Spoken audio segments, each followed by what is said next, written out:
नमस्कार, आपण पाहत आहात डीसी न्यूज मराठी. मी आहे आपल्या संगती दिव्या. महाराष्ट्रातील पुण्यातील केतन अग्रवाल हत्या प्रकरणात अनेक दिवस चर्चेत होतं. केतन सिया गोयलशी विवाह होणार होता, मात्र लग्नापूर्वीच त्याचा मृत्यू झाला. केतनच्या हत्येचा आरोप तिच्या मंगेतर सिया गोयल आणि त्याच्या कथित प्रियकर चेतन चौधरी याच्यावर आहे. पोलिसांनी या प्रकरणात सिया गोयल आणि चेतन चौधरी यांना अटक केली आहे. दरम्यान या संपूर्ण प्रकरणात आता सिया गोयलच्या कुटुंबासमोरही मोठं अडचण उभं राहिलं आहे. मिळालेल्या माहितीनुसार सिया गोयलच्या कुटुंबाच्या मसाले आणि सुका मेवा विक्रीच्या दुकानाला व्यवसाय तत्काळ बंद करण्याचा नोटीस मिळाला आहे. महाराष्ट्र अन्न आणि औषध प्रशासन FDA च्या नियमांच्या कथित उल्लंघन केल्याप्रकरणी सिया गोयलच्या कुटुंबाच्या दुकानाला नोटीस बजावली आहे.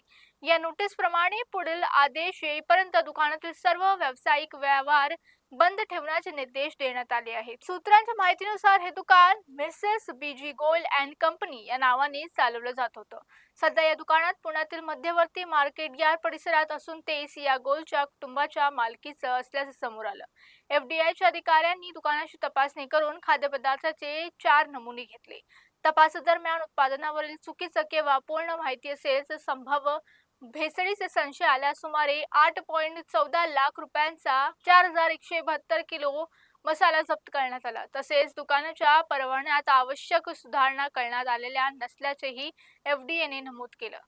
25 वर्षीय केतन अग्रवालच्या 18 जून रोजी लोहगड किल्ल्यावर दरीत पडून मृत्यू झाल्याची माहिती समोर आली होती. मात्र पोलीस तपासात हे हत्या प्रकरण असल्याचं उघड झालं. आरोपनुसार सिया गोयल तिचा कथित प्रियकर चेतन चौधरी यांच्यासोबत मिळालेल्या ट्रेकिंग दरम्यान केतनला दरीत ढकललं, त्याचा मृत्यू झाला. पाहत रहा डीसी न्यूज मराठी. थांबूया इथेच, पाहूया या प्रकरणात पुढे काय.